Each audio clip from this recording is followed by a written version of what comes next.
زامن په 5 قسمه دي، اولاد په 5 قسمه ده.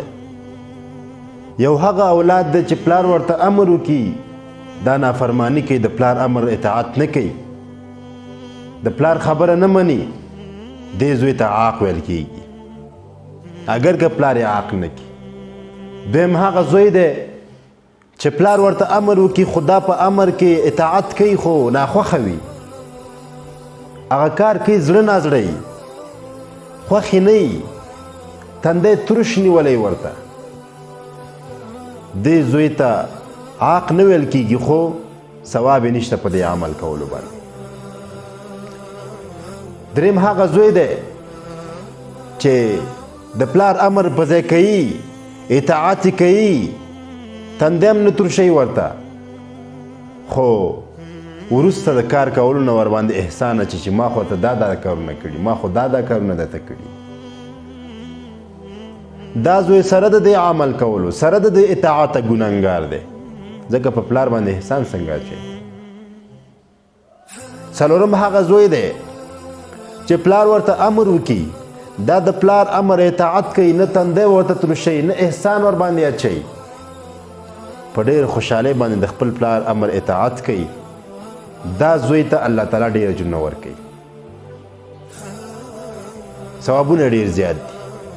پنځم هغه زوی دی چې پلار ورته محض اراده وکي، امر لا نه کړی، محض اراده ورته لا کړي، هغه زوی زر هغه اطاعت کوي، ورته په ډېر خوشحالۍ باندې خدمت کوي، هر وخت په خدمت کې حاضر وي، تندی ورته ترش نه کوي، احسان ور باندې نه اچوي، محض ارادې باندې د خپل پلار اطاعت کوي.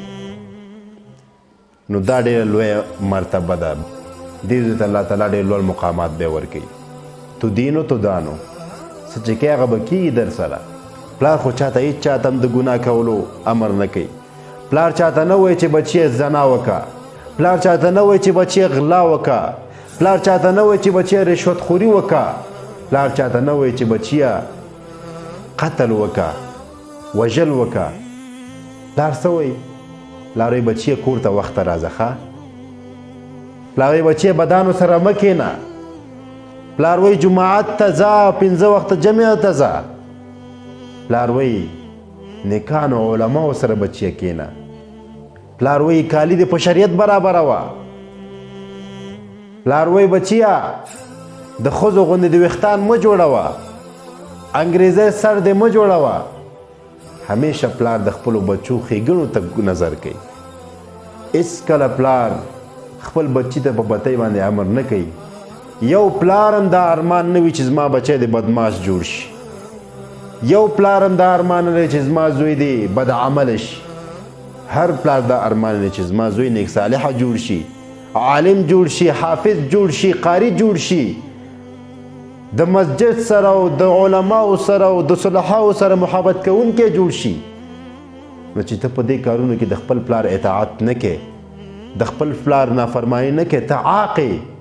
اگر که د پلار عاق ونه وایي، ته عاق یې. الله تعالی دې موږ ته عمل کولو توفیق راکړي، الله تعالی دې موږ او زموږ بچیان نیک صالحه کړي، فرمانبردار دې جوړ کړي، د علماو د مسجدونو د والدینو احترام دې ورته الله تعالی نصیب کړي، نیک صالحه کړي، فرمانبرداره کړي، اطاعت کوونکي دې د خپل پلرونو وګرځوي.